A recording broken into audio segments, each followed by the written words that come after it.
kita bisa tahu ya kan ada pepatah dalam laut bisa diukur, Ya. dalam hati siapa tahu. tahu. Nah itu karena nggak tahu yang seperti itu kadang-kadang orang-orang terutama para pekerja itu punya persepsi-persepsi yang kadang-kadang beda-beda. Gitu. Sebenarnya dipikir oh nih orang senang-senang aja, ternyata sebenarnya dia lagi stres misalnya begitu. Nah, ini mungkin kan akan ada di YouTube sampai 5 tahun ke depannya. Ya, Kita bahas ini di 2025 nih. Ya. Pekerja di Indonesia gimana, Prof? Baik-baik saja kah, stres kah?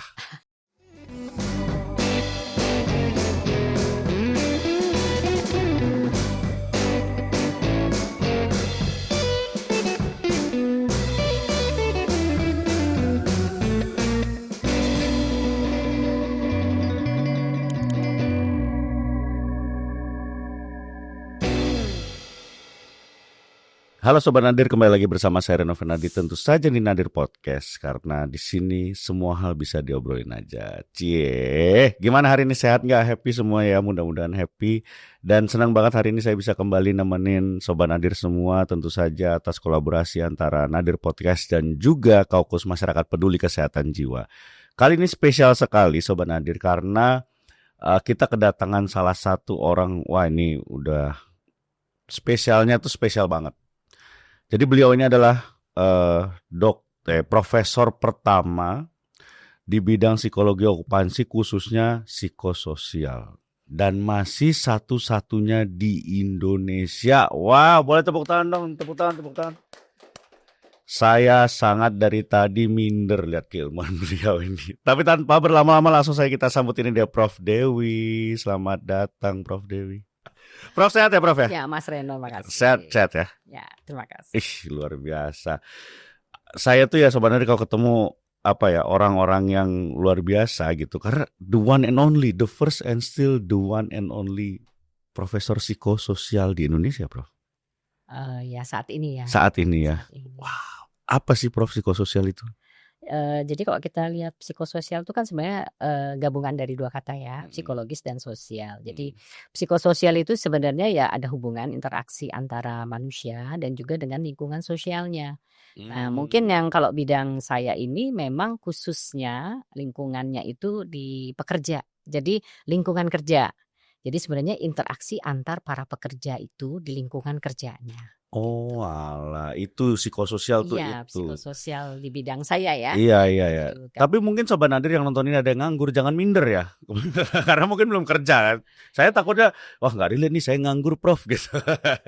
Oh, kan kerja nggak selalu istilahnya di sektor formal ya. Jadi apapun juga bisa di sektor informal. Jadi misalnya jualan. Ya, konten kreator. Nah, itu semua adalah pekerjaan. Iya benar sih, itu yang penting. Nah, Ya. tadi psikososial Sobat Nadir dan juga Prof. Dewi adalah bagaimana interaksi orang di lingkungan kerja gitu ya. Ya, lingkungan kerja. Kenapa ini menjadi penting, Prof? Mungkin gini ya, kita bisa tahu ya kan ada pepatah dalam laut bisa diukur, Ya. dalam hati siapa tahu. Nah itu karena nggak tahu yang seperti itu kadang-kadang orang-orang terutama para pekerja itu punya persepsi-persepsi yang kadang-kadang beda-beda. Gitu. Sebenarnya dipikir oh nih orang senang-senang aja, ternyata sebenarnya dia lagi stres misalnya begitu. Nah kalau untuk satu orang itu mungkin mudah, tapi kalau sekelompok orang gimana caranya kita istilahnya mengelola gitu. Nah itu kan tentu saja perlu suatu ilmu tertentu lah istilahnya untuk mengelola mereka dan terutama di tempat kerja, karena tempat kerja itu punya, kita selalu bilang ya punya kekhususan, keunikan tersendiri gitu. Apa tuh keunikan, maksudnya gimana tuh Pak?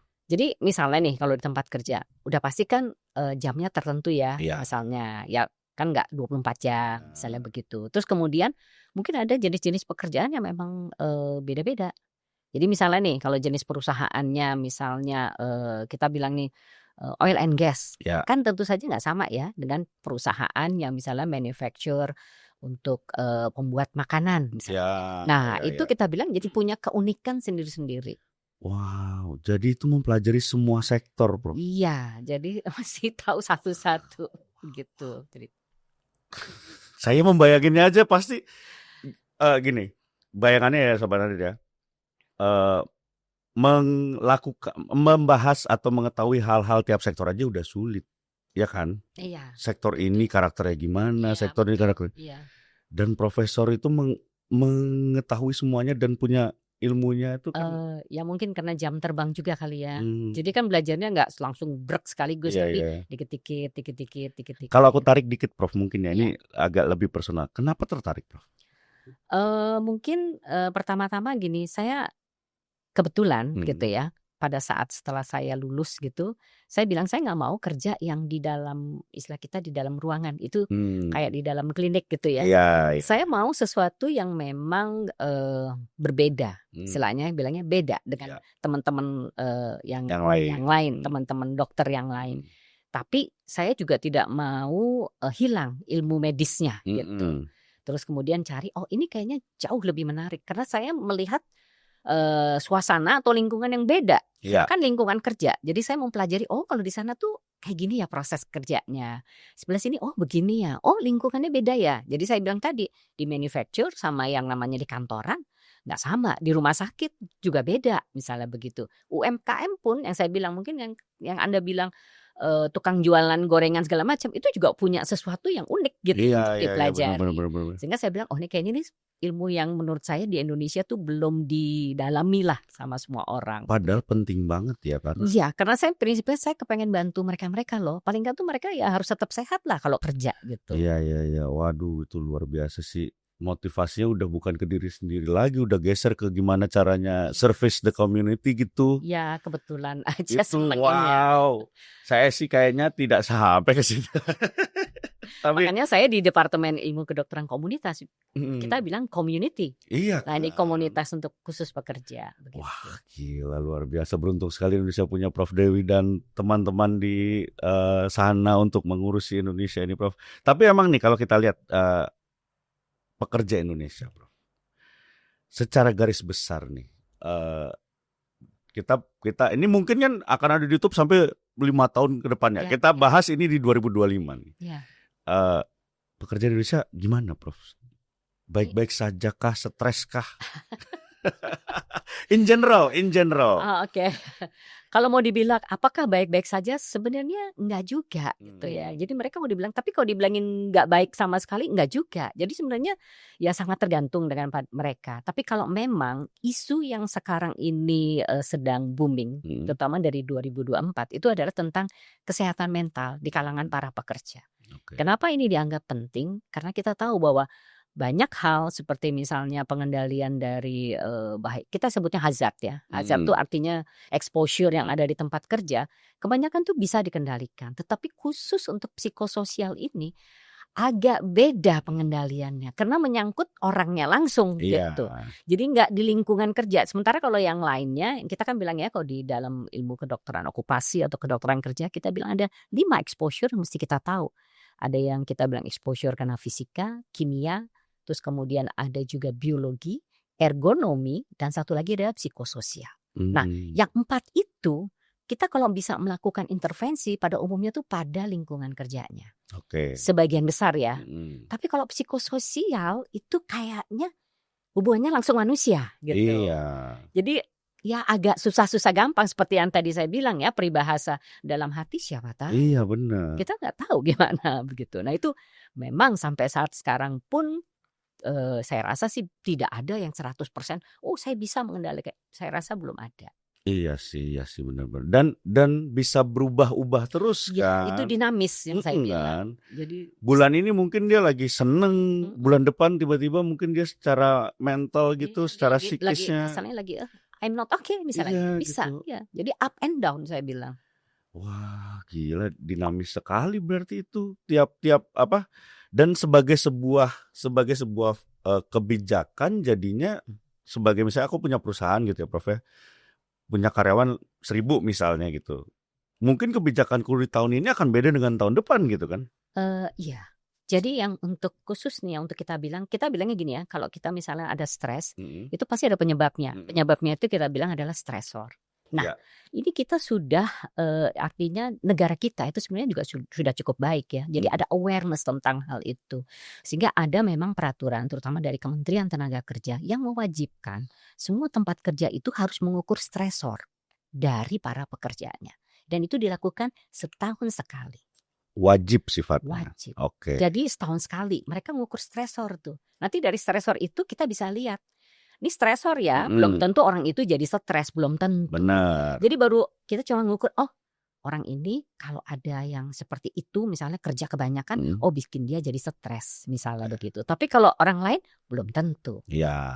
Nah itu yang mau di mapping istilahnya dipetakan. Jadi artinya perusahaan tuh punya mapping bahwa oh nanti untuk unit yang ini kayaknya sih lebih banyak yang ini nih yang harus kita waspadai begitu. Sehingga mereka sudah mulai bisa mengantisipasi. Kalau terjadi apa-apa, oh berarti ya itu akan langsung ketemu stresornya gitu ya, begitu. Prof ya. Tapi kalau lihat secara karakteristik atau secara jenis gitu, Prof. Pemicu stres itu rata-rata apa? Apakah kelelahan? Apakah misalnya terlalu banyak workload-nya? Atau sering di chat bos jam 2 malam, suruh bikin ngebales email gitu kan banyak ya di startup ya. Hai Kak. Nggak, kita bagi biasanya menjadi 6 ya. Yang Oke. pertama tuh kita bilang overload kuantitatif. Jadi beban kerja kuantitatif. Jadi jumlahnya banyak banget. Oke. Itu bisa bikin jadi stres. Itu stresor ya penyebab. Yang kedua kita bilang beban kerja kualitatif. Jadi artinya memang dituntut untuk perfeksionis segala macam. Nah itu juga bikin orang jadi stres. Yang ketiga pengembangan karir. Jadi artinya karirnya mandek gitu-gitu aja. Oh iya lagi ya. Kagak, maksudnya nggak naik-naik ya gitu lagi. Kan orang juga stres juga ya. Iya benar. Masa depan gimana begitu ya. Betul. Terus kemudian yang keempat itu adalah istilah kita tuh kayak konflik.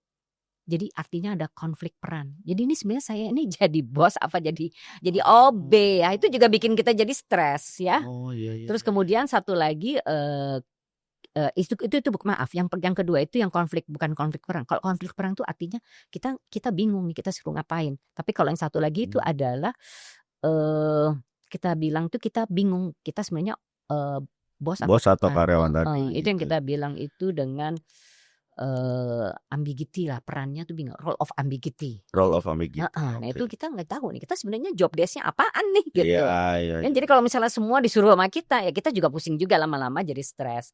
Dan yang terakhir itu adalah tanggung jawab ke orang lain. Jadi artinya kalau jadi bos bukan berarti enak, enggak.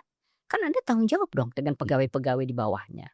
Jadi supervisor, jadi manajer, itu justru beban kerjanya juga sebenarnya lebih besar. Dan itu bisa menjadi stresor. Ya, itu bisa menjadi stresor. 6 secara garis besar ya, Prof. Dan itu yang selalu kita istilahnya kita ukur setiap tahun dari para pekerja. Kalau ya apakah lagi-lagi ya Indonesia itu kan unik banget ya, Prof. Iya, benar, dari Aceh sampai Papua tuh bisa beda banget culture-nya, social culture-nya. Emang pusing kayak jadi presiden ya di Indonesia.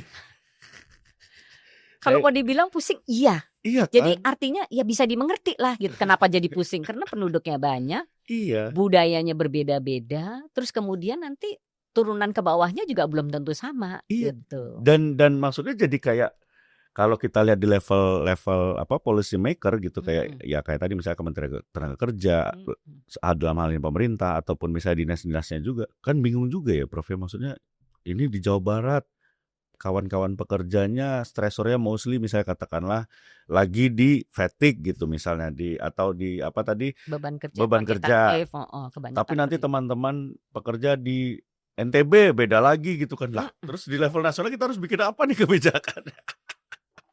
Wow, itu luar biasa tuh Sobat Nadir bahwa di sektor pekerjaan tuh sekompleks itu ya, Prof ya. Untuk ini kaitannya kan balik ke soal productivity akhirnya ya. Kalau pekerja harus productivity. Jadi segala sesuatu yang bisa berpengaruh terhadap productivity itu sebenarnya harus diperhatikan juga.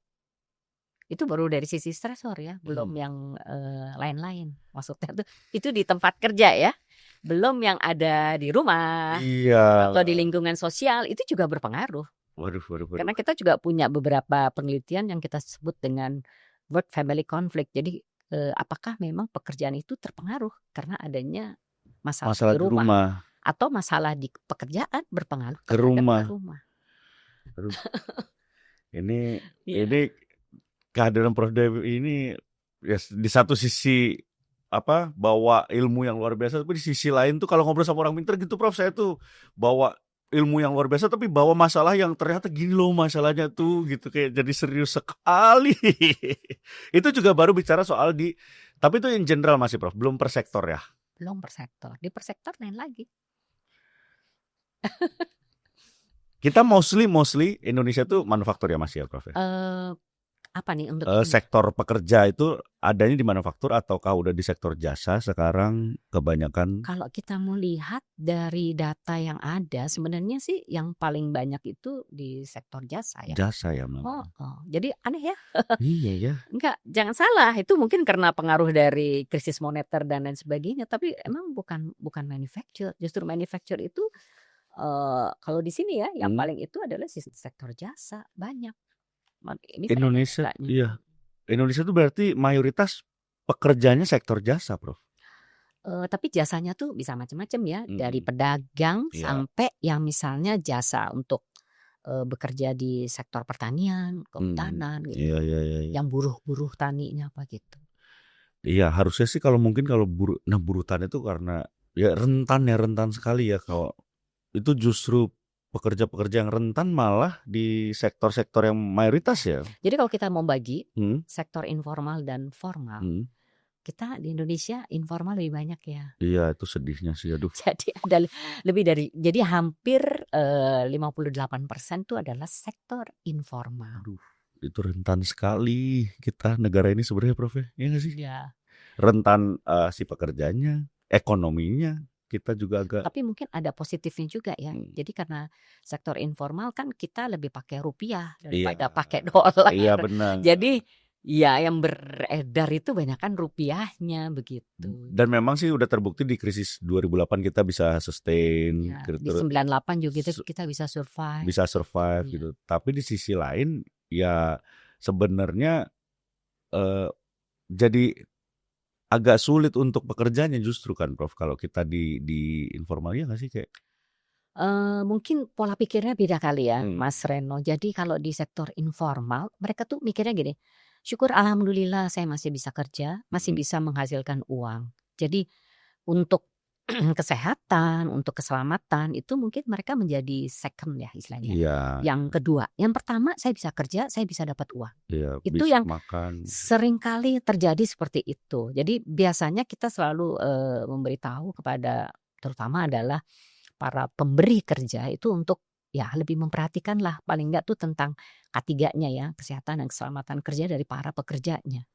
Gitu. Itu yang bisa dilakukan ya. Jadi kalau di sektor informal ini Prof, kayak yang jasa tadi, mostly stresornya apa? Jasa itu belum tentu informal ya, bisa. Oh iya, sorry. Kalau di kita kan sektor informal yang kalau informal tuh kayak misalnya contoh ya tukang tempe. Iya, tukang gorengan. Itu informal. Tapi itu kedetek nggak Prof stresornya teman-teman di sektor informal? Jadi itu biasanya kita dibantu dengan yang dari puskesmas atau mungkin dari beberapa penelitian sporadis untuk sektor-sektor informal. Jadi kita juga bisa tahu ya stresor yang ada di tempat mereka begitu ya. Dan memang sih kalau di stresor mereka itu ya lebih banyak adalah yang pengembangan karir gitu ya. Kan bingung ya, saya gini-gini aja nggak ada ininya. Tapi jangan disangka loh bahwa mereka itu semuanya stres. Enggak, belum tentu. Itu kan stresor ya. Betul. Dugaan dia bisa bikin stres, tapi pada kenyataannya enggak semuanya stres. Orang kita tuh relatif happy ya. Mungkin lebih kayak berserah diri gitu ya. Jadi untuk mengatasi semua yang kerumitan yang ada gitu, kayaknya akhirnya kita kembali lagi ke yang di atas. Iya, menenangkan diri dengan. Jadi akhirnya ya sudahlah, kita lebih pasrah, ikhlas, bersyukur dengan apa yang ada. Jadi kayaknya tuh mungkin ya salah satu hal yang positif juga ya untuk para pekerja begitu. Kalau dari yang sisi manufaktur nih atau sisi formal nih Prof, kita lihat sekarang mostly stresornya apa Prof? Kebanyakan kalau untuk mereka itu biasanya yang beban kerja berlebih, jadi yang jumlahnya banyak, overload. Atau mungkin kadang-kadang itu ada juga yang pengembangan karir, karena kan rata-rata operator ya. Dan juga beban kerja yang kualitatif, karena kadang-kadang mereka dituntut untuk Bisa ini itu gitu ya. bukan ini itu, perfeksionis gitu loh. Jadi kalau misalnya nih kita nih mengerjakan sesuatu nih, contoh aja misalnya kita ngelem gitu ya, ngelemnya juga harus bagus dong. Iya. Tuh ininya. Jadi kualitas dari produknya itu juga sangat menentukan. Gitu. Dan itu menjadi salah satu stresor juga Stresor untuk juga. pekerja. Tapi yang paling banyak itu adalah beban kerja kuantitatif. Dan tapi di satu sisi juga serba sulit juga ya Prof ya. Maksudnya saya sih kebayang sebagai pemilik perusahaan gitu bahwa cost itu kan gimana caranya ya ditekan gitu kan supaya bebannya menjadi tidak besar. Ntar dulu ngomongin soal profitnya gitu, tapi seenggaknya kan cost-nya nih bisa dikurang-kurangin gitu. Tapi di sisi lain ya pekerja juga jadi ketika lu kasih kerjaan makin banyak ya pekerja juga makin stres gitu kan Prof. Si tarik ulur selalu memang di situ ya Prof. Iya, banyak kan begitu. Jadi biasanya kita kalau kita mau istilahnya kita bilang pengelola begitu, jadi kita udah tahu nih, kan tadi kita udah bilang ya stresornya lebih banyak di situ. Tetapi belum tentu mereka itu stres. Kalau kita menemukan, jadi kita ada lagi nih yang namanya screening untuk mereka tuh sebenarnya stres apa tidak. Nah, pada saat kita lihat, kalau ternyata mereka itu stres dengan tingkat yang sedang dan berat, berarti orang ini yang harus kita bantu. Iya. Dan itu nggak semuanya. Iya. Ya, jadi kita bilang, oh orang ini harus dibantu. Yang pertama itu yang kita bilang ya udah ke psikolog misalnya, gitu ya. Kalau psikolognya nggak bisa, baru kita ke psikiater. Dan ada hal yang harus kita perhatikan juga kalau dia ada pemikiran kecenderungan stresnya itu sampai aku pengen bunuh diri deh. Nah itu yang harus segera Iya. karena itu berbahaya. Jadi karena pikiran-pikiran pengen bunuh diri, pengen mengakhiri hidup, itu adalah pikiran-pikiran yang berbahaya gitu. Dan itu biasanya kita bilang ya harus segera dirujuk ke psikiater. Iya. Dan apakah susah juga karena itu ya Prof. Maksudnya tadi ada ranah mental dan psikisnya gitu. Ketika udah tahu nih di sebuah perusahaan, oke, stresornya adalah kuantitatif gitu ya. Terus di screening bahwa stres nggak nih, ternyata memang stres gitu. Nggak bisa saat itu juga ya udah deh besok kita kurangin kerjaan dan mereka happy gitu kan. Nggak bisa. Iya kan, Nggak itu bisa. susahnya kan di situ kan. Bisa, Aduh. betul. Biasanya kita sebelum ke psikolog gitu, ini yang lagi dicetuskan sama Kementerian Kesehatan, mereka punya semacam program istilahnya P3L. Jadi istilahnya tuh untuk bantu teman mengobati yang namanya luka psikologis. Apapun yang mereka rasakan, kasarannya begitu. Entah karena stresor ini ataupun mungkin stresor yang ada di rumah ataupun stresor dari sosial. Misalnya karena bullying dan sebagainya, itu bisa mereka pergunakan jalur ini. Jadi ini kita bilangnya kita akan ada first aider-nya itu dari teman untuk teman. Itu ada pelatihannya khusus oleh Kemkes. Ini bukan psikolog juga, tapi adalah para pekerja. Jadi kalau di istilahnya kayak posyandu gitu, istilahnya kayak kader gitu ya. Tapi ini kader khusus untuk yang istilah kita psikologi ya, yang psikososial. Justru harus teman karena satu circle kan yang paling bisa menyentuh kan memang teman dekat gitu. Jadi suruh curcol lah gitu silakan. Sampai nanti kalau misalnya kita kan juga ngajarin kepada para first aider itu kalau dia udah kayak begini-begini ya harus dirujuk ya. Iya, ada tanda-tandanya. Itu udah berjalan. Ini baru mulai. Mudah-mudahan. Dan yang saya rasa dia sudah uji coba di beberapa provinsi. DKI Jakarta malah udah lebih maju duluan. Jadi yang orang-orang DKI mereka punya yang namanya istilahnya call for help gitu 24 jam. Iya, call center ya. Ya, call center itu khusus untuk yang orang-orang yang memang membutuhkan bantuan. Dan ini yang handle adalah psikolog klinis. Iya. Jadi udah kayak konseling sekalian gitu. Jadi menurut saya sangat bagus.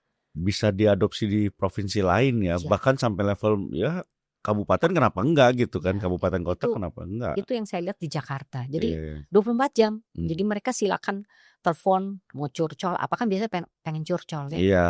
Karena biasa orang yang very very stress itu kepengen saya pengen ngobrol aja, ngomongin aja apa segala macam supaya stresnya itu mereda. Dan mungkin orang-orang yang sampai maksudnya ya sampai harus mentok itu karena mungkin justru trust issue sama orang-orang terdekat mau cerita kan bisa jadi kan Prof. Takut ntar kok gue cerita ke lu kemarin lu bocorin gitu kan.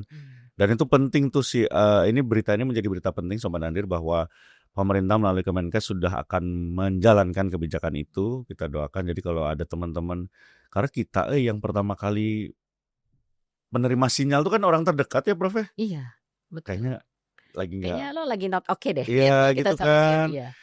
Ya itu bentuk nyata kita untuk membantu teman sih, memang harus itu, Betul. harus seperti itu. Nah itu kalau kita masih ngomongin soal tadi ya, apa namanya, istilahnya stresor-stresor yang relatif sosial. Belum lagi kalau misalnya kita bahas soal bullying segala macam ya. Masih bullying itu masih jadi hal besar. Ya. Jangan salah ya, bukan di tempat kerja terus nggak ada bullying. Oh ada. Iya sih emang makin parah. Ada. Hanya bedanya bagaimana seseorang itu kan menyikapi gitu Iya. Kasus-kasus bullying ini sebenarnya juga termasuk ada istilahnya apa ya? BUMN itu terutama di beberapa BUMN yang besar itu sudah memasukkan kasus bullying itu sebagai istilahnya kalau kamu merasa dibully silakan lapor, istilahnya gitu. Tanpa nama tanpa apa sehingga kasus itu bisa istilahnya sama istilahnya bagian kesehatan atau apa. Jadi memang kasus bullying itu mungkin pada seseorang merasa nggak apa-apa, tapi pada orang lain mungkin ada sesuatu gitu ya istilahnya. Iya, sulitnya emang masih abu-abu ya. Ya definisi kalau kita bilang ya definisi operasionalnya yang belum semua orang tahu begitu ya. Karena kadang-kadang ya generasi Prof, generasi aku juga kan kita tuh hidup dari kecil aku dibilangin mukanya kotak lah, dibilangin matanya sipit, itu udah istilahnya udah kebal gitu. Tapi mungkin kan saat ini nggak bisa ya Prof ya.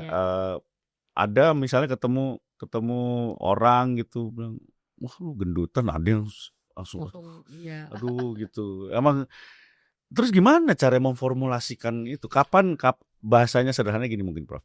Kapan itu masuk dalam bullying? Kapan itu udah ranahnya harassment, udah kriminal lah istilahnya ya? Itu atau masih ngeledek biasa gitu, Prof? Itu yang kalau nggak salah ini di Universitas Indonesia mereka membuat definisi dari bullying itu.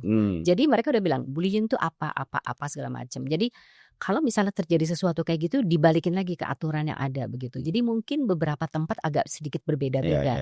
Tapi yang saya tahu pasti di UI itu ada sampai dibikin semacam kayak peraturan gitu ya. Peraturan yang ada di universitas. Jadi kalau misalnya semua sivitas akademika itu melakukan hal yang seperti itu, berarti Anda dianggap membuli. Udah di UI udah jelas tuh. Definisi operasionalnya itu udah ada gitu. Nah mungkin boleh tuh googling kalau Sobat Nasional sambil googling apa aja sih sebagai patokan gitu ya. Itu kayaknya di peraturan itu peraturan rektor. Iya, di UI itu sudah menerapkan itu. Mungkin lu bisa jadi patokan buat Sobat Nadir gitu maksudnya. Kalau dia, gue kemarin ngomongin, kalau di UI mah udah nih. Ya siapa tahu bisa itu berarti jadi penguat juga buat dia gitu. Dan itu masih soal bully ini contohnya apa Prof di lingkungan kerja yang mostly terjadi gitu? Saya nggak tahu tapi yang kita punya nih penelitian dari mahasiswa S2 kita itu jangan salah ya, jangan dipikir laki ke perempuan, enggak. Bisa dari satu jenis kelamin gitu loh, yang membuli nih istilahnya gitu ya. Jadi itu juga bisa terjadi. Jadi misalnya dengan kalau yang paling ringan kan ngata-ngatain. Jadi kan dari tingkat yang ngata-ngatain tuh dengan misalnya yang tadi Mas Reno bilang katanya dari fisik, kemudian dari penampilan, dari apa segala macam itu yang dianggap paling ringan. Tapi mungkin kalau yang udah lebih besar itu udah semacam pakai fisik gitu kan istilahnya. Ya udah misalnya dipukul kayak apa-apa. Ya udah fisik lah istilahnya. Nah itu kalau kita lihat itu ternyata kalau di pekerja itu bisa sampai yang sedang tuh udah sampai fisik tapi nggak sampai mencederai sekali gitu ya. Bisa cuma ditoel atau mungkin dicubit atau apa gitu ya. Nah itu ternyata di manufacture itu cukup sering lumayan terjadi gitu ya. Jadi kita juga mungkin karena dia ini ya jadi nggak ini terus ditowel apa diapain gitu ya. Atau gemes atau apa nggak ngerti juga ya. Atau verbal juga sering tuh biasanya. Verbal tuh memang yang lu anak baru tau apa sih lu gitu kan ya Prof ya. Dan itu by data memang masih menjadi masalah tuh ya, bully ya. Iya. Di istilahnya itu di data ILO itu juga mengatakan bahwa memang kasus bullying itu istilahnya mereka kekerasan verbal itu ternyata banyak dihadapi oleh para pekerja. Dan mereka merasa bahwa ya hampir sebagian besar itu merasa nggak nyaman gitu. Dimulai dengan nggak nyaman ya, tapi ada juga yang sampai istilahnya stres, depresi. Iya. Ya. Pusing kan sebenarnya. Saya bilang apa kalau ketemu orang pintar, ngobrol sama orang pintar kita seperti banyak masalah sekali dunia ini. Enggak lah, jadi kita mesti memilah-milah juga gitu. Ini mungkin pertanyaan jadi aku jadi pengen nanya hal ini. Ini pertanyaan simpel. Prof kan membahas soal stresor. Pernah stres nggak sih Prof? Bahas pas belajar ini atau menerapkan? Ya pernah lah, namanya juga manusia.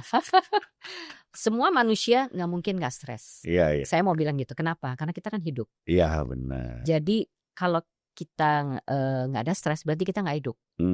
Jadi dalam kehidupan ini pasti ada stres. Yang penting kita tahu apa penyebabnya. Ya, kita tahu penyebabnya dan kita tahu apa yang mesti kita kerjakan. Gitu. Jadi apakah stres harus ada dalam kehidupan ini? Harus ada, hanya tingkatannya yang berbeda. Jadi cukup yang kecil aja, yang ringan aja. Gitu. Harus termanage dengan baik. Karena kalau nggak ada stres, kita tidak ada motivasi. Iya, kalau nggak ada stres nggak hidup ya, kita, nggak seru hidupnya juga kayak nggak seru gitu ya. Jadi memang harus ada stres. Jadi ada sesuatu yang membuat kita, kita kayaknya harus bisa nih, bisa nih. Gitu. Itu jadi stresor. Gitu. Sebenarnya tuh poinnya, stres tuh jangan distresin. Gimana sih? Stres itu penting, itu penting. Cuman gimana cara kita memanage? Ya, betul. Nah sekarang kita bergerak lagi ke ini yang spesifik juga.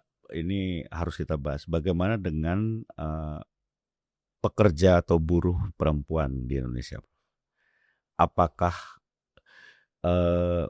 masih menjadi dicap sebagai second class gitu kah di lingkungan kerja? Sebagian iya, sebagian ya. Tapi mungkin nggak semua. Tapi di beberapa tempat mereka masih nganggap ya pekerja perempuan itu ya second class lah istilahnya gitu ya. Terutama mungkin untuk daerah-daerah kali ya, daerah-daerah tertentu mereka mengatakan seperti itu.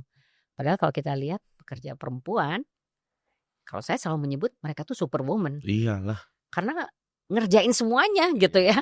Di pekerjaan dia ya kerja, job description-nya apa, begitu sampai rumah masih. Iya, kamu jadi ibu atau kamu jadi istri. Iya. Nah itu semua mesti dikerjakan kan istilahnya begitu. Jadi saya selalu bilang mereka tuh sebenarnya superwoman. Iya, gitu. Istirahat cuma pas tidur ya Bro. Iya kadang-kadang begitu.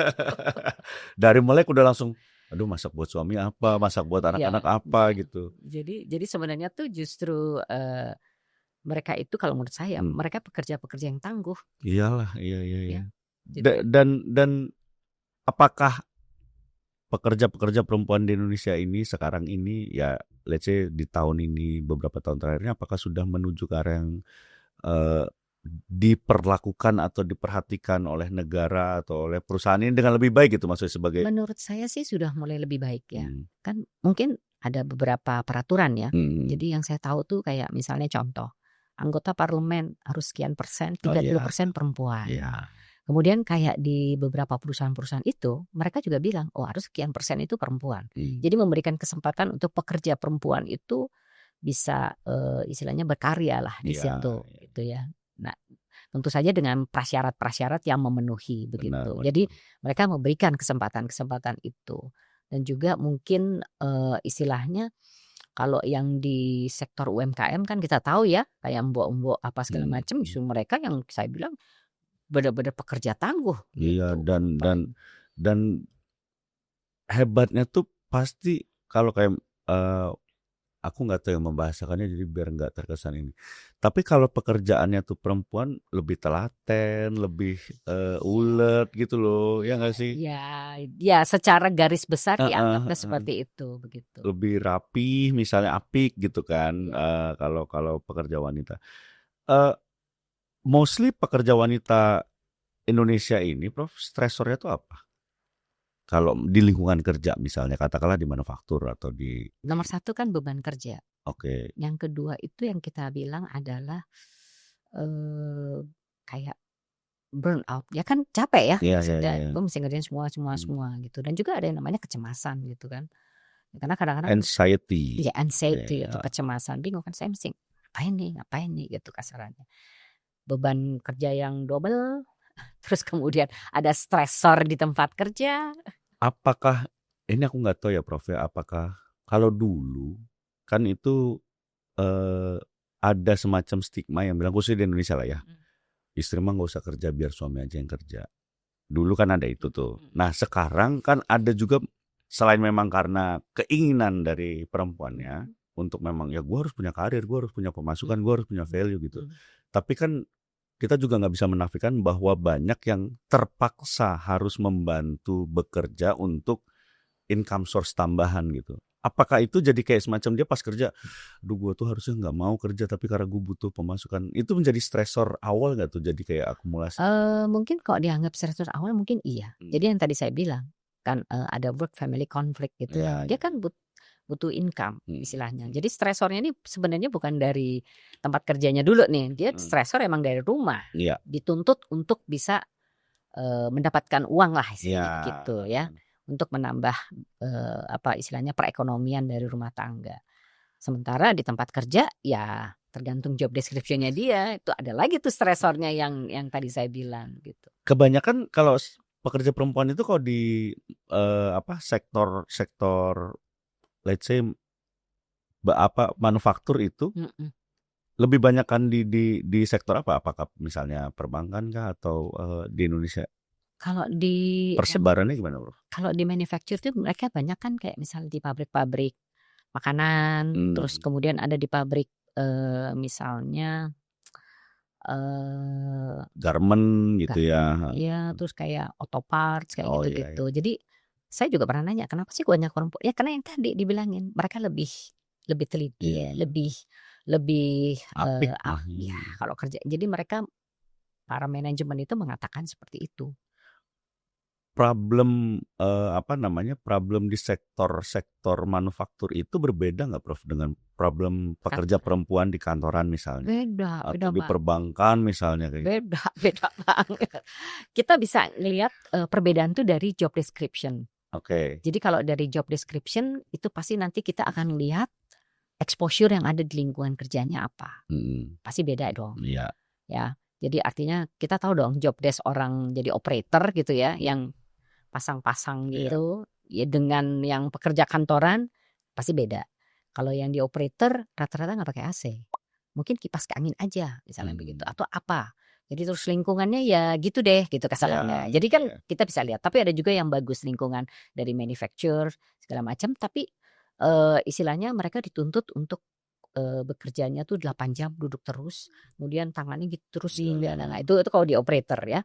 Sementara kalau yang di perkantoran itunya beda lagi lingkungan kerjanya. Misalnya kalau yang di perkantoran tuh biasanya beban kerjanya lebih ke arah yang kualitatif. Ada tuntut kau bikin paper yang bagus dong, misalnya begitu.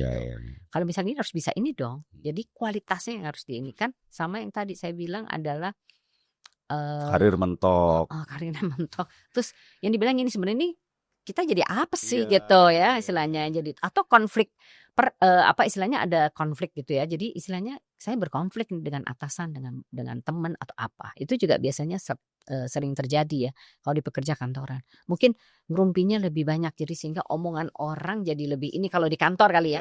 Karena kalau yang di manufacture operator boro-boro ngomong ini terus saja gitu ya. Jadi mungkin itu yang saya bilang agak beda ininya. Kenapa karakteristik permasalahan di pekerja kantoran itu relatif sama ya, Prof ya? Karena kan yang saya bilang tadi job description-nya kan sama. Kalau di kantor kerjain apa? Administrasi kan, lebih banyak begitu. Terus yang dikerjakan ya sama. Misalnya datang ngecek berkas, kemudian abis gitu buka komputer, input lah. Terus abis gitu kemudian data input, data apa, abis gitu kan udah selesai, terus ada rapat gitu kan, abis rapat terus balik lagi diskusi segala macem, ngetik lagi, abis gitu ya terus sampai pulang. Itu kan yang dikerjakan hampir setiap hari kan, misalnya begitu. Walaupun yang namanya materi atau konten apa yang diketik itu berbeda-beda gitu. Iya, karena saya dulu pernah kayak punya temen ya, ini saya punya teman, Prof. Waktu itu ya curhat lah gitu, gue bete banget sumpah bos gue begini, pengen cabut gue. Aku nggak tahu ini berapa nggak ya, cuma respon gue waktu itu, lu mah kalau udah kerja kantor masih ngomel soal itu ya jangan ngantor, lu pindah kantor juga ntar ketemu lagi bos yang begitu, ada kemungkinan gitu. Aku bilang waktu itu kayak gitu, Prof. Terus dia bilang iya juga ya. Aku baru ingat dari Iya, kenapa ya masalah yang tadi Prof bilang soal kuantitatif, terus Pengembangan karir, pengembangan karir itu emang terus konflik peran ya, konflik peran gitu. berantem gitu. Terus yang satu lagi tadi aku keinget, yang bukan konflik peran, yang satu kayak ambiguity. Iya itu. Jadi gue sekretaris apa gue sebenarnya kasarannya OB-nya juga. Iya. Kan sudah ngelayanin dari A sampai Z. Iya kan, kadang-kadang kayak gitu. Gue nih marketing apa gue nih sekretaris, kadang suruh ikut mulu beliin kopi. Tapi kalau dilihat permasalahan yang aku lebih tertarik ke teman-teman perempuan di manufaktur ya, Prof ya. Bagaimana soal mereka kan bisa dibilang kalau di kantoran let's say punya jabatan ya, Prof ya. Kebanyakan misalnya lah ya gitu ya. Mereka dibanding yang di pabrik gitu. Kalau di pabrik kan rata-rata ya seperti operator itu tadi gitu. Mereka ini apakah sudah kayak masalah let's say cuti hamil kan, misalnya ruang menyusui atau apa. Nah, kalau cuti hamil gitu ya mereka sangat strict dengan hal itu. Jadi kalau operator ada yang hamil, bajunya pasti beda. Walaupun warna sama tapi model beda. Berarti sebenarnya dia lagi hamil. Itu yang pertama. Kemudian tergantung dari unit apa departemennya. Kalau di situ misalnya ada pekerja yang berhubungan dengan bahan-bahan kimia, mereka akan dipindah. Iya. Kita selalu bilangnya pasti dipindahnya ke quality control. Karena yang cuman lihat barang produk, oke, catat gitu ya. Nah itu kalau di manufacturer hal itu sudah dilakukan. Dan mereka sangat ketat dengan hal itu ya kalau untuk pekerja-pekerja perempuan. Tapi mungkin yang tidak semua manufacturer itu punya adalah yang namanya ruang laktasi. Ini mungkin ininya Dr. Ray, karena salah satu penelitian Dr. Ray itu seperti itu ya. Kenapa itu agak susah? Karena yang tadi saya bilang kalau mereka bekerja begini kan, mereka kan 8 jam duduk dan itu kan seperti istilah kita kayak ban berjalan. Kamu harus selesai misalnya bentuk kotak ya, nanti kontak jadi pindah ke sana bentuk yang lain dan seterusnya. Jadi kalau misalnya dia istirahat gini, ini numpuk dong di sini. Nggak ada orang yang nyantiin. Nah itu agak susah. Sehingga seringkali bahwa istilah kita kayak menyusui ASI eksklusif 6 bulan itu agak susah kalau untuk pekerja-pekerja yang bekerja di manufacturer. Tapi kalau yang di kantor biasanya bisa. Karena bisa ditinggal. Let's say 5 menit gitu. Atau sambil kerja pumping juga Tapi kalau di manufacturer nggak bisa. Karena sangat ketat dan mungkin akan berhubungan dengan barang-barang segala macam. Nggak mungkin. Karena mereka harus fokusnya beda gitu. Itu jadi alibi mereka bagaimana untuk apa ruang laktasi kita juga mereka juga nggak bisa meninggalkan posnya gitu. Kadang kalau misalnya beberapa perusahaan manufaktur yang besar mereka sediakan, tapi penggunaannya yang tidak maksimal. Iya. Gitu. Harusnya mah scheduling ya, atau misalnya dia dipindah kayak yang. Kalau laktasi kan udah melahirkan. Oh iya juga ya. Terus mesti ngapain coba? Susah kan? Wah iya juga gitu. ya. Jadi memang itu suatu tantangan ya. Saya juga bilang itu tantangan tertentu untuk yang terutama pekerja-pekerja di manufacturer. Dan pekerja-pekerja di manufacturer itu yang kita bilang operator itu, jangan salah ya, kadang-kadang perusahaan itu jumlahnya bisa belasan ribu. Jadi kadang-kadang kita wow gitu ya. Tapi ya, kalau benchmark di negara maju gimana, Prof? Kita belum terlalu tahu karena rata-rata mereka kalau agak beda sih ya istilahnya ya. Kalau kita kan padat karya istilahnya ya. Jadi orangnya baik. Kok mereka kan lebih banyak kayak pakai robot. Teknologi ya. Kenapa di perusahaan kita nggak pakai robot? Karena orangnya banyak. Iya. Lebih baik mempekerjakan orang. Benar. Itu pernah saya tanya juga. Kok nggak ini? Ya kita lebih baik mempekerjakan orang daripada kita pakai robot. Iya. Tapi untuk pekerjaan-pekerjaan yang presisinya tinggi, harus kita tetap mesin. pakai robot. Iya. Gitu. Kalau enggak bahaya malah. Jadi mereka tetap bilangnya begitu. Dia dilematis ya memang ya kalau untuk di tempat kerja itu. Iya sih, aduh ngomongin kayak gini dilematisnya tuh luar biasa gitu. Kayak jadi gimana nih harusnya, yang itu kan jadi sulit gitu loh, Prof. Benar. Nah soal dilematis lagi nih, lalu siapa yang harus mengambil tanggung jawab terhadap ya memperhatikan kesehatan tadi dari pekerja ini, Prof? Apakah perusahaan kah? Ataukah pemerintah yang harus intervensi? Kalau dari undang-undang nih ya, sebenarnya perusahaan. Karena dalam undang-undang yang baru nih, Undang-Undang nomor 17 itu dibilangin bahwa pemberi kerja atau siapapun itu ya memang harus bertanggung jawab terhadap K3-nya gitu loh di tempat kerja. Tetapi memang untuk pekerja-pekerja yang di sektor informal itu mereka akan dibantu dengan yang Pemda. Iya. Itu melalui puskesmas dan lain sebagainya begitu. Tapi kalau yang formal itu ya mohon maaf ya, jadi terpaksa adalah si pemberi kerja atau istilahnya perusahaan. Biaya lagi kan. Iya, itu yang kadang-kadang membuat orang jadi aduh gitu ya gimana. Tapi harus diingat bahwa pekerjaan itu adalah aset dari perusahaan yang memang harus dijaga. Iya. Gitu. Orang kan cuma mikirnya aduh gue ngeluarin duit gini-gini. Tapi kalau terjadi sesuatu, kecelakaan atau apa sebenarnya biayanya akan jauh lebih besar. Dan soal productivity tadi ya, Prof. Iya, betul. Dan memang sudah sah, valid, terbukti dari semua research Prof yang Prof lakukan dan seluruh orang di dunia lakukan bahwa kalau ini dilakukan productivity meningkat. Ya. Dan itu efeknya nanti kan jadinya ke profitability perusahaan juga gitu kan. Tapi nggak bisa dilihat dalam waktu singkat. Itu yang kadang-kadang orang nggak sabaran gitu maksudnya. Gitu. Nah, nggak singkatnya ini berapa lama Prof patokannya? Kita nggak bisa tahu ya, tapi tergantung dari jenis tadi ya, jenis usaha atau jenis industrinya. Jadi kalau mungkin kalau jasa kayak gitu kita bisa ngeliat deh dalam 1-2 tahun tuh, oh udah kelihatan. Tapi kalau misalnya kayak manufacture atau apa gitu, mereka biasanya akan jauh lebih lama. Gitu. Berarti memang ya kalau by long term gitu. Iya, long term dan maksudnya secara aturan hukum pun tanggung jawab ini dipegang oleh pemberi kerja, oleh pemilik perusahaan gitu ya. Bahwa oke, misalnya ada yang nonton Sobat Nadir nih, Prof sebagai pemilik perusahaan. Ya perusahaan belasan ribu karyawan dimulai juga dengan 1-2 orang kan ya. Who knows yang nonton ini suatu saat nanti punya perusahaan yang besar, tapi dia nontonnya sekarang kan jadi bagus gitu. Apa yang harus dilakukan misalnya oleh pemilik perusahaan ini? Misalnya katakanlah, oke, gue pengen nih memperhatikan tentang kesehatan pekerja gue. Apa yang gue harus lakuin? Apakah harus screening rutin kah? Terus kalau gue pengen screening rutin, apa yang harus gue lakuin sebagai pemilik perusahaan gitu, Prof? Dan harus bekerja sama dengan siapa nih gitu? Kan bingung juga tuh kadang. Jadi yang pertama tuh kan kalau kita punya kayak tempat kerja gitu, nomor 1 tuh kita selalu bilang ada apa di tempat kerja kita, lingkungan. Ada apa? Itu yang tadi saya bilang ada 5 hazard itu. Ya udah di mapping dulu deh. Oh ada ini. Oke. Terus kemudian yang kedua ya kita memang harus memperhatikan supaya orang-orang yang kerja di tempat lingkungan itu tidak terkena efek kesehatan. Oke. Ya itu bisa kalau kecelakaan berarti kita berarti harus pakai alat pelindung diri ini gitu ya. Tapi kalau untuk yang kesehatan yang tadi kita bilang kalau bidang ergonomi ya mungkin duduknya harus begini ya, ini begini. Jadi kita kasih kursi yang enak dan lain sebagainya lah istilahnya. Kursi yang bisa di-adjust misalnya. Mungkin kalau perusahaannya kaya banget ya mejanya juga bisa di-adjust nih gitu ya misalnya.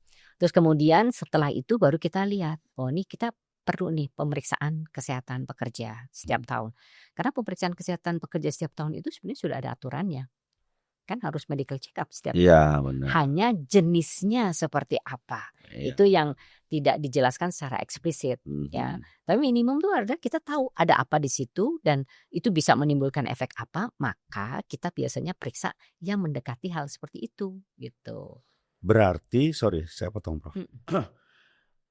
Aturan kebijakan medical check up ini sebenarnya bisa aja nggak harus tentang cek darah gitu-gitu, tapi bisa juga misalnya sesekali tentang psikologinya gitu ya. Kalau psikologi kan tiap tahun. Iya benar. Kalau darah tuh mungkin nggak perlu darah rutin, misalnya darah apa sih yang diambil, tergantung pajanannya atau hazardnya atau exposure-nya apa, misalnya begitu.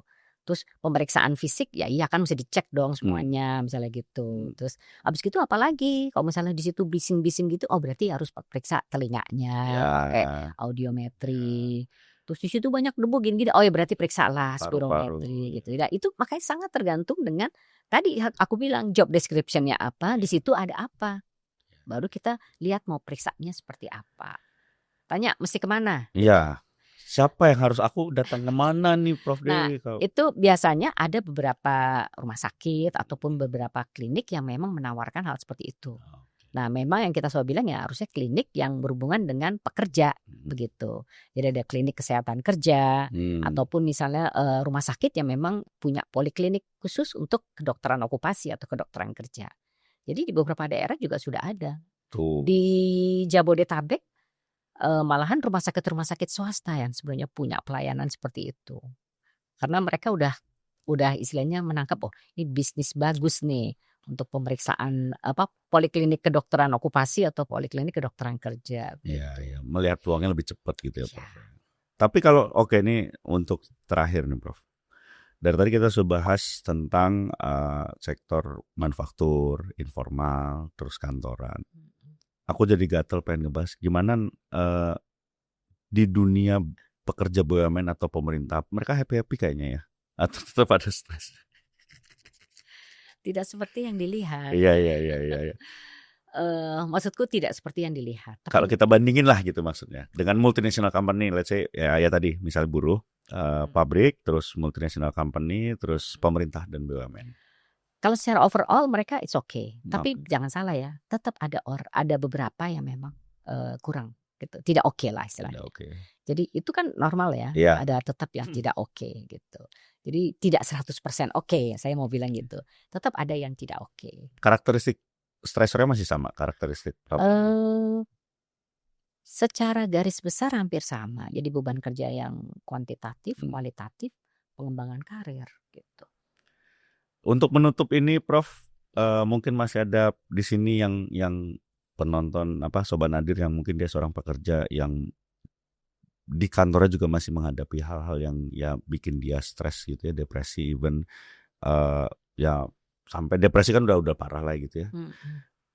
Tapi kantornya tidak mempunyai fasilitas untuk dia bisa membaik gitu. Apa yang harus dilakukan kalau dia seorang pekerja? Tadi yang saya bilang, jadi pemerintah itu kan sebenarnya sudah memfasilitasi untuk ada program segala macam. Kalau memang tinggalnya di Jakarta segala macam, silakan call. Yang istilahnya yang emergency call yang 24 jam untuk yang penanganan kasus-kasus luka psikologis. Anda bisa telepon ke situ 24 jam, mau curcol mau apa silakan, karena yang akan mendengarkan Anda itu adalah para psikolog klinis. Jadi menurut saya bisa langsung dikonseling gitu kalau Anda memang sangat membutuhkan hal itu. Dan apalagi misalnya kantornya juga memang setoksik itu kan, nggak ada, ya banyak lah perusahaannya masih belum melek soal. Kebanyakan memang belum. Jadi maksudnya kebanyakan belum mempunyai fasilitas. Kita sebelumnya itu adalah nyebutnya itu adalah employee assistance program. Jadi program yang memang untuk menolong para pekerja yang memang ada yang namanya kita sebut dengan gangguan psikososialnya begitu. Masih kecil sekali pasti perusahaan yang peduli tentang itu ya. Mau lihatnya dari mana nih? Kalau BUMN mereka udah ada kebijakan harus. Iya, kalau BUMN mah. Gitu. Tapi kalau untuk yang manufacture nggak semuanya, misalnya begitu. Apalagi yang manufacture masih atau ya perusahaan-perusahaan levelnya lokal kan justru belum melek lah. Ntar dulu lah itu. Jangan salah loh, Vaskes juga belum semuanya. Iya. Vaskes tahu kan? Rumah sakit, puskesmas itu juga belum semuanya. Wow. Tapi kita ongoing to the right track, Prof. Iya, jadi karena pemerintah udah menganggap bahwa ini memang kita perlu nih. Perlu banget kita untuk hal yang seperti itu. Dimulai dengan yang tadi kita bilang, first aider di tempat kerja dulu. Jadi paling tidak ada curcol deh sama temen dikit supaya paling tidak stresnya berkurang. Masih nggak bisa juga, silakan nanti datang dirujuk gitu ya, bisa ke psikolog ataupun ke psikiater gitu. Nanti kalau misalnya mereka dianggap ini udah selesai nih, gimana nih, bisa kerja lagi nggak? Nah itu biasanya urusan dari spesialisasi saya tuh untuk lihat nih emang bisa kerja lagi ke tempat semula atau memang harus pindah, kita bilang dimodifikasi kerjaannya gitu. Nah itu jadi sebagai pemilik perusahaan terjawab semua, maksudnya kalau dengan psikososial terjawab semua, apa penyebab problemnya apa, terus setelah itu solusinya bagaimana, itu terjawab semua. Dan ini menjadi penting untuk diterapkan karena efeknya adalah productivity yang naik ya, Prof. Ya, betul. Jadi mungkin mengeluarkan biaya sedikit lebih sedikit lebih banyak, tapi returnnya luar biasa gitu ya. Prevention ya. Iya kan. Kalau semua kan gitu, ROI-nya gimana nih? Prof, saya ada sedikit kenang-kenangan untuk Prof Dewi dari kita, dari Nadir. Ini ditulis oleh teman Prof Dewi juga, Ibu Christine Salma. Jadi ada cerita-cerita dari narasumber yang pernah datang ke Nadir Podcast. Makasih Dan banyak. sama Prof Dewi, sama semua tamu yang datang sini, saya punya satu pertanyaan terakhir. Ya. Boleh dijawab kenapanya atau nggak dijawab juga nggak apa-apa. Pertanyaannya adalah apakah Prof Dewi happy sekarang? Saat ini? Ya. Happy dalam arti apa nih? Monggo terserah. Pertanyaannya oke. apakah Prof Dewi sekarang? Kalau mau dibilang happy dalam kehidupan, iya saya happy. Tapi kalau saat ini, apakah saya sedang sedikit stres? Iya, karena saya menghadapi mahasiswa saya yang harus lulus semuanya pada akhir semester begitu ya. Jadi saya harus sedikit push mereka supaya mereka bisa lulus semuanya begitu. Kalau mereka lulus semuanya, Saya lebih happy lagi begitu. Aduh, terima kasih Prof Dewi sudah hadir di Nadir Podcast. Terima kasih Sobat Nadir yang nonton episode kita kali ini, luar biasa kan? Bener tidak apa yang saya bilang di awal, ngobrol sama seorang yang luar biasa itu bikin kita mikir. Terima kasih Prof Dewi sekali lagi. Terima kasih Sobat Nadir, kita ketemu lagi di Nadir Podcast lainnya. Dadah.